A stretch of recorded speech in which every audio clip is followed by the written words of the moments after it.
1 in 5 kids and adults will deal with a serious mental health condition at some point in time in their lives. One Cincinnati native is using his personal experience to bring light to this issue through the art of storytelling.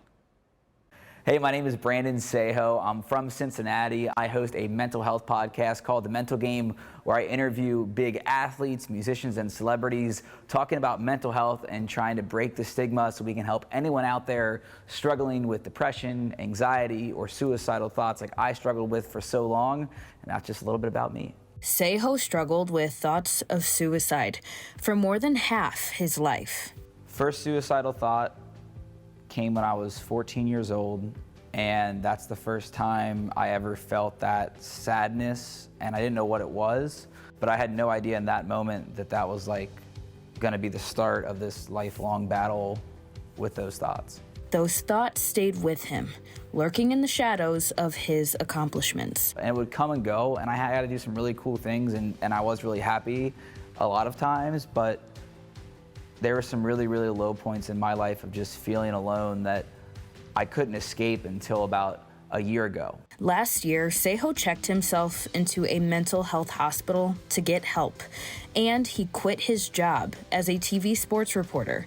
This experience changed not only the trajectory of his career, but also his life. I think the last 8 months, for the first time in my life, I've been truly happy with me. I put out a letter after I got out of the mental health hospital and just said what I was feeling, what I had gone through my entire life.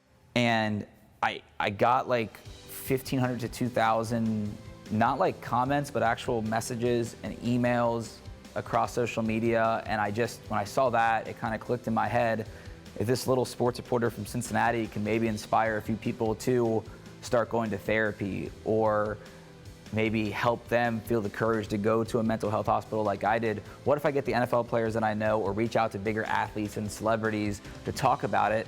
And so, the Mental Game podcast was born.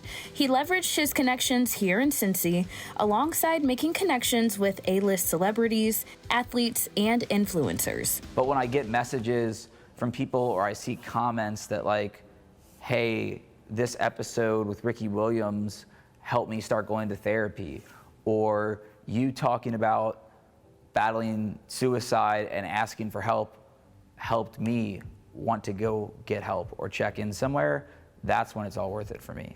His episodes are starting conversations. And to see it actually working and growing is what motivates me to keep going, to work till 3 a.m., to drive to New York City by myself with a bunch of cameras, to call people and get no's all day from these LA publicists, because I know that there is somebody that's listening to maybe even this interview that has thought about suicide too and was afraid to get help. And if this can help them take that first step, that's all I want to do.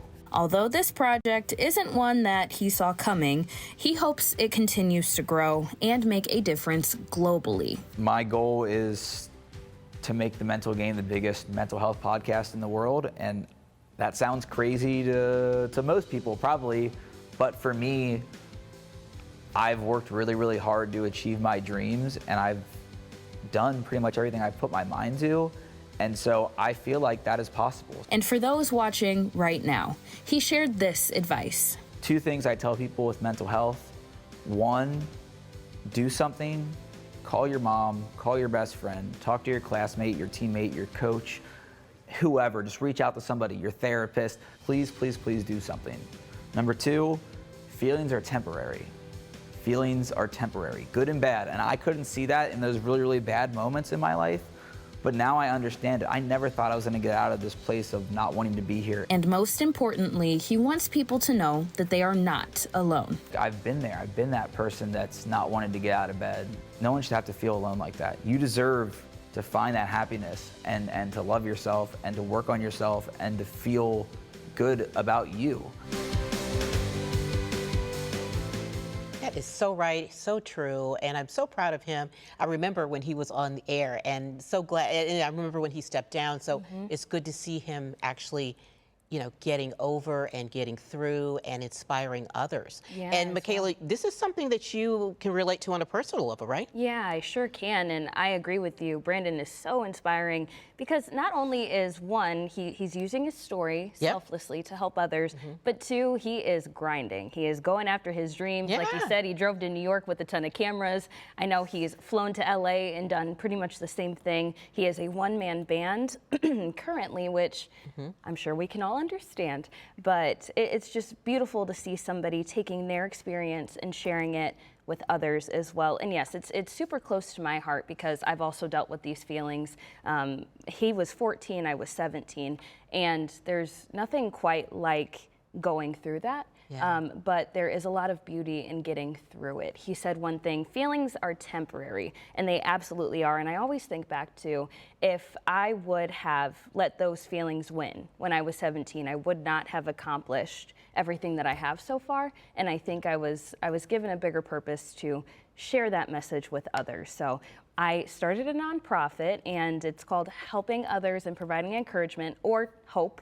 And my biggest mission with it is just to continue that message, just like Brandon. I loved meeting him because it's always good to find others that are doing the advocacy work. It can be draining, but it's really important. It really is. Yeah. Good for you, too. Yeah, thank you. Yeah, Thank you. absolutely. But I mean, for anybody out there, if you're struggling, you are not alone. And I did bring something. I brought something for us. It's a little arts and craft project. Okay. It's just, so these are called Hope stickers. And I know you probably can't see this super close. I'll post it on social, but it says, I have hope because. And you're just supposed to fill this out and place it somewhere where you can see it every day. So if that's your desk, if that's your locker, if you're in school. Your bathroom mirror, maybe? Exactly, Yeah. something for some affirmations. Love that. And if you want to catch the podcast, just find it wherever you listen. He is everywhere, so. Yeah, such a good message.